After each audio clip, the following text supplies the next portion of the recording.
Hello friends, Mahanadi upcoming எபிசோடுக்காக செம சூப்பரான promo ஒன்று ரிலீஸ் பண்ணியிருக்காங்க. ப்ரொமோட தேதி 12 to 13 டிசம்பர்னு போட்டிருக்காங்க. அதாவது நாளைக்கான எபிசோடோட ப்ரொமோ அப்படின்னே சொல்லலாம். இப்போ காவேரிக்கு கங்கா கொண்டு வந்து சாப்பாடு வச்சதுக்கப்புறம் உனக்கும் விஜய்க்கும் எப்படி லவ் ஸ்டார்ட் ஆனிச்சு அப்படின்னு கேட்டுட்டு இருக்காங்க. இங்கே ஹாஸ்பிட்டலில் பார்த்தோம்னா விஜய் வந்து குமரன் நிவின்கிட்ட அவரோட லவ்வை பற்றி சொல்ல ஆரம்பிக்கிறாரு. இப்போ காவேரி வந்து எனக்கும் லவ் ஃபெயிலியர், அவளுக்கும் லவ் ஃபெயிலியர், அந்த பாயிண்ட் தான் எங்கள் ரெண்டு பேர்த்தையும் சேர்த்து வச்சிச்சு அப்படின்னு நான் நினைக்கிறேன். நான் ஃபுல்லாகவே அவர்கிட்ட சரண்டர் ஆகிட்டேன், நான் அவரை தான் கல்யாணம் பண்ணிக்கணுங்கிற ஒரு முடிவு எடுத்தேன் அப்படின்னு சொல்லி காவேரி அவங்களோட எமோஷனல் லவ் எல்லாத்தையும் சூப்பராக கங்கா கிட்ட சொல்லிட்டு இருக்காங்க.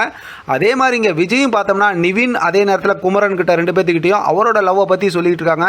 கொஞ்சம் கொஞ்சமாக எங்கள் ரெண்டு பேர்த்துக்குள்ளார புரிதல் ஏற்பட்டு இப்போ என்னால் காவேரி இல்லாமல் ஒரு நிமிஷம் கூட இருக்க முடியாது அப்படின்னு சொல்லிட்டு காவேரி எனக்காக பிறந்த தேவதை அப்படின்னு சொல்லிட்டு ரொம்பவுமே சுவாரஸ்யமாகவும் எமோஷனலாகவும் லவ்வபுளாகவும் விஜய் அப்படியே பேசிக்கிட்டு இருக்காங்க. முதல்ல கொஞ்சம் அப்படியே வேண்டா வெறுப்பா நிவின் கேட்டாலும் அதுக்கப்புறம் ரொம்ப சுவாரஸ்யமாக அவரும் கேட்டுட்டு இருக்காரு, குமரனும் கேட்டுட்டு இருக்காங்க.